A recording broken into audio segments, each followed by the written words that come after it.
Anda kembali dalam kabar pagi, pemirsa. Badan Reserse Kriminal Polri memeriksa 3 tersangka kasus dugaan gratifikasi atau gratifikasi penghapusan Red Notice Joko Chandra.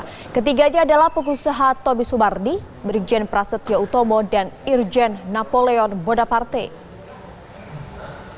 Mantan Kadif Hub Interpolri, Irjen Napoleon Bonaparte, pemirsa, selesai menjalani pemeriksaan penyidik Barreskrim Polri pada Selasa malam. Pemeriksaan berlangsung sejak Selasa pagi hingga pukul 9 malam.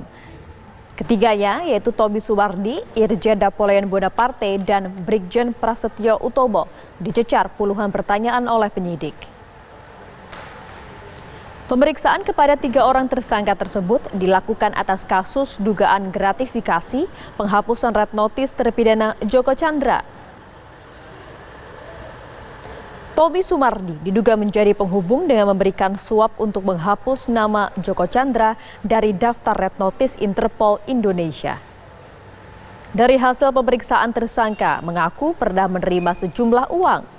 Sementara itu, penyidik memutuskan untuk tidak melakukan penahanan terhadap tersangka Tommy Sumardi dan Irjen Napoleon Bonaparte.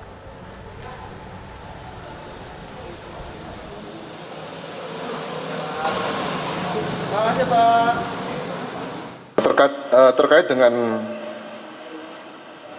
pertanyaan apa saja yang disampaikan penyidik kepada para tersangka, tentunya tidak jauh berbeda apa yang ditanyakan penyidik kepada tersangka terdahulu, tersangka Joko Chandra, terkait dengan seputar pemberian suap pengurusan pencabutan Red Notice Joko Chandra. Tentunya secara normatif bisa kami sampaikan kepada rekan-rekan wartawan. Pertanyaan-pertanyaan tersebut antara lain mencari tahu siapa saja yang menyerahkan atau yang memberikan suap, dan siapa saja yang menerima suap. Saudara tersangka Joko Chandra menyampaikan telah menyerahkan uang sejumlah uang. Kemudian tersangka yang lainnya juga demikian, sudah kita lakukan pemeriksaan dan telah mengakui menerima uang tersebut. Tentunya ini tidak semudah apa yang kita sampaikan, makanya kita juga kami tidak sampaikan di sini karena memang terkait dengan uang yang diterima ini akan diklarifikasi dengan alat bukti yang lainnya.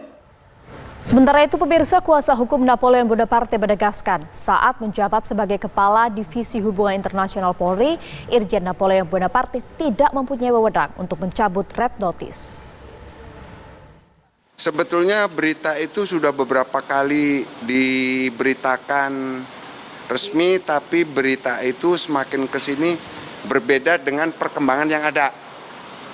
Contohnya mungkin di periodisasi Juli Agustus itu beritanya Kadif ini tidak punya kewenangan untuk menghapus Red Notice. Tapi di berita yang bombastik apa? Napoleon Bonaparte menghapus Red Notice atas nama Joko Chandra. Kan itu berita yang bertolak belakang ya, dengan pemberitaan-pemberitaan sebelumnya.